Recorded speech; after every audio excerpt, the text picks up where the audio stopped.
The Shadow, the Hydra, Chapter 10 Doom's Invitation.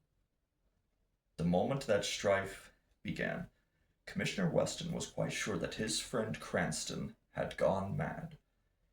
Even the fact that the Shadow's fire has returned was not enough to convince Weston that crime was on the loose. How could there be crime when there was no crime? Such was the Commissioner's logic based on the fact that all was serene around the Paragon Trust Co. Until his mad friend flung himself into a self-made fray, Weston made two bad guesses. First, he thought that the shots directed toward the Shadow were being fired by some of Cardona's men, it being natural enough that they should mistake the berserk fighter for a troublemaker. Second, Weston thought that his friend Cranston had been clipped by the gunfire that he drew, for the Shadow took a long sprawl when he reached the curb. Frantically, the Commissioner hopped from the official car and bellowed for the shooting to stop. Weston's shouts were drowned by new volleys.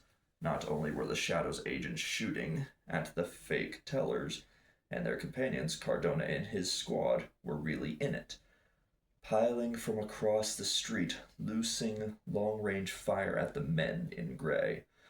Amid the mixed barrage, the excited commissioner thought he heard a peal of challenging laughter, incongruous in daylight, that weird sound belonging to darkness, for it was the mirth of the Shadow. Whence it came, Weston couldn't guess. He wrote it off as something inspired by imagination, for his nerves had been on edge over the Hydra business. Weston felt that something superhuman was needed to counteract the Hydra, so maybe he had the Shadow on his mind. Shaking off such thoughts, Weston looked for Cranston, never suspecting that the man he saw was the Shadow. The Commissioner's friend was still in the thick of things, using Weston's gun from a propped-up hand and elbow. It struck Weston then that the sprawl had been caused by a stumble across the curb, which was true, though it was only part of the answer. The Shadow was really dizzy in the open air. He jumped from a moving car, and he had felt his legs going from under him, so he purposefully hooked the curb when he reached it, knowing that a fall would make crooks change their aim. It had, with double results. Not only did the Shadow's enemies miss their mark, his quick subterfuge gave others time to join combat. With it, the Shadow turned police guns in the right direction. He knew the rule the cops irreverently applied. In a gun duel between unidentified parties, police always went after those who felled their rivals. By playing the part of victim, the Shadow put Cardona's men straight. Crooks took the hint immediately. Turning, they ducked through an alley just below the bank. They were away before anyone could clip them. Even the Shadow's shots were belated. After all, he'd stumbled, and in recovering he had to remember that he was Cranston, using a strange gun, particular type that wasn't suited to long range. He couldn't be expected to do miracles of gunnery. There were plenty of other persons handy to round up the fugitives, and besides, the Shadow had visions of reserved crooks who might pop out and need attention. Among the men with the fake tellers, the Shadow recognized one of the ex-attendants from the Scientific Museum who had been posing as a bank customer. Knowing the brutal way of those fellows, the Shadow wanted to be ready for any others who might be around. None was around. The rest who served Hydra, Head 7, were gone with the loot that they had rifled from the trust company, a thing that the Shadow had not yet learned.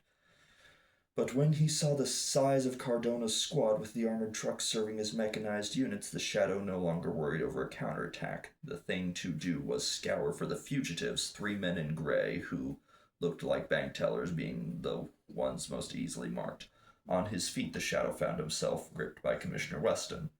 Who wanted his gun back? Rutledge man came dashing from the bank, accompanied by the cashier, and together they began to pour out their story, which made Weston forget the gun. The cashier, though quite bewildered, was stating that everything had been all right when the tellers returned from lunch, though they might have hatched up something at the little cafe around the corner of the next street. When Weston turned to ask Cranston's opinion, his friend was gone, gun and all. Such was the Shadow's way. Even when he posed as Cranston, though in such guise, he didn't fade from sight, but merely moved away when he found an opportune moment. Having heard what the cashier said, Cranston had started for the corner.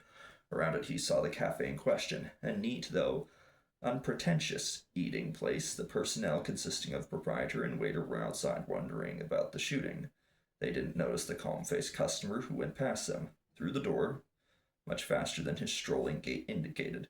Noting that the cafe had an upstairs room, the shadow ascended the steps that led to it. Arrived there, he saw a door, opened it, and entered a storeroom. A low laugh issued from the lips that resembled Cranston's when the eyes that carried the shadow's gleam saw the sight that they expected.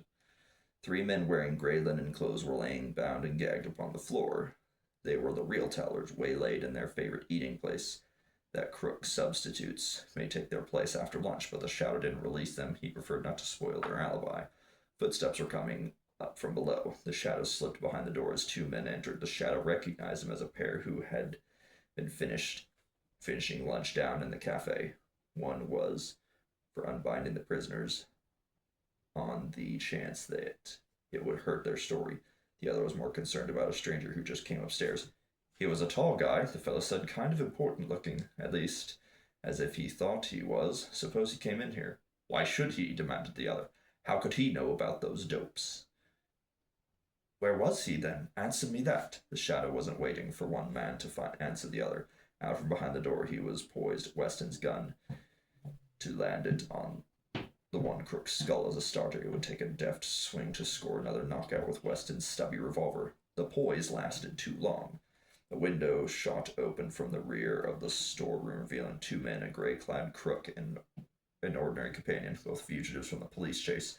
They had guns, and they were entering this room from a low roof. They saw the shadow about to take his swing. They yelled. Immediately the shadow was mingling in new battle. He swung for one man, gave him a glancing blow as he turned and dodged as the other made a grab. Quickly the shadow blasted the last few Weston's cartridges, aiming at the window, but his shots were spoiled when the adversary jogged his arm. Odd, that jog. The shadow didn't realize that his own waiver had allowed it. Sayer was right. His patient had needed a further dose of oxygen. Then men were piling through the window, and the shadow was a lone fighter in the midst of 4.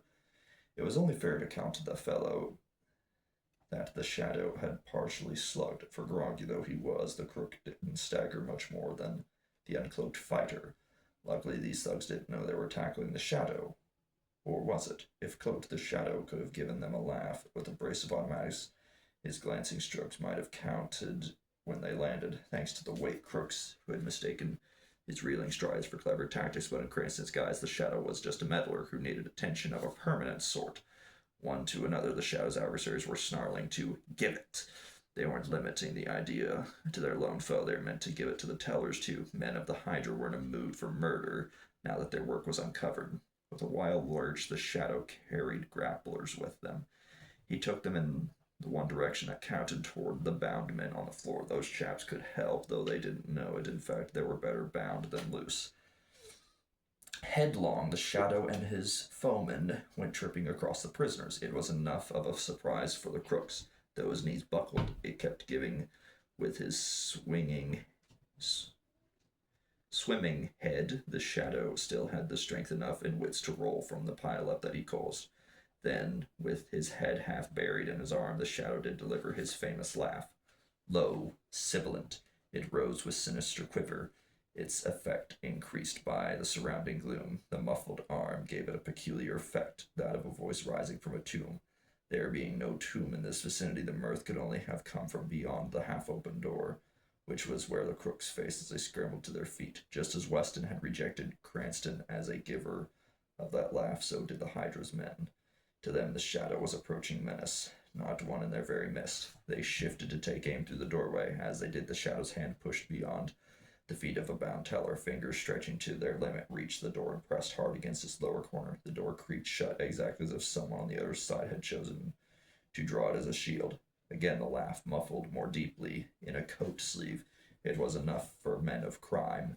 They dived for the window, shooting back at the closing door, jabbing bullets through the woodwork to prevent the shadow's entry. Headlong across the roof, down to a courtyard in back, they went, those enemies who had actually trapped the shadow, only to believe him still at large. Footsteps were pounding on the stairs, the door flung wide to admit Inspector Cardona, followed by members of his squad. They sprang to the window and took a few shots at the disappearing fugitives. Cardona growled when he realized that his men had overrun the chase, giving mobsters a chance to cut back into safety.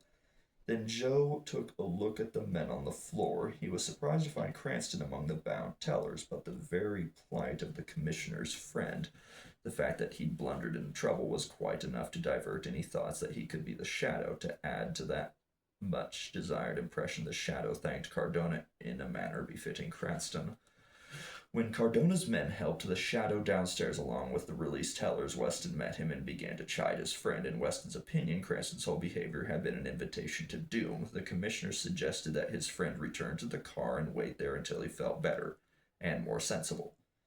Actually, the Shadow did not need a rest, and it was policy to follow Weston's orders. Cranston would have done it under circumstances like this. So the Shadow was piloted to the car, and once there, he settled gratefully into the rear seat, letting his eyes go half shut. He watched until the door closed, and he saw that he was alone.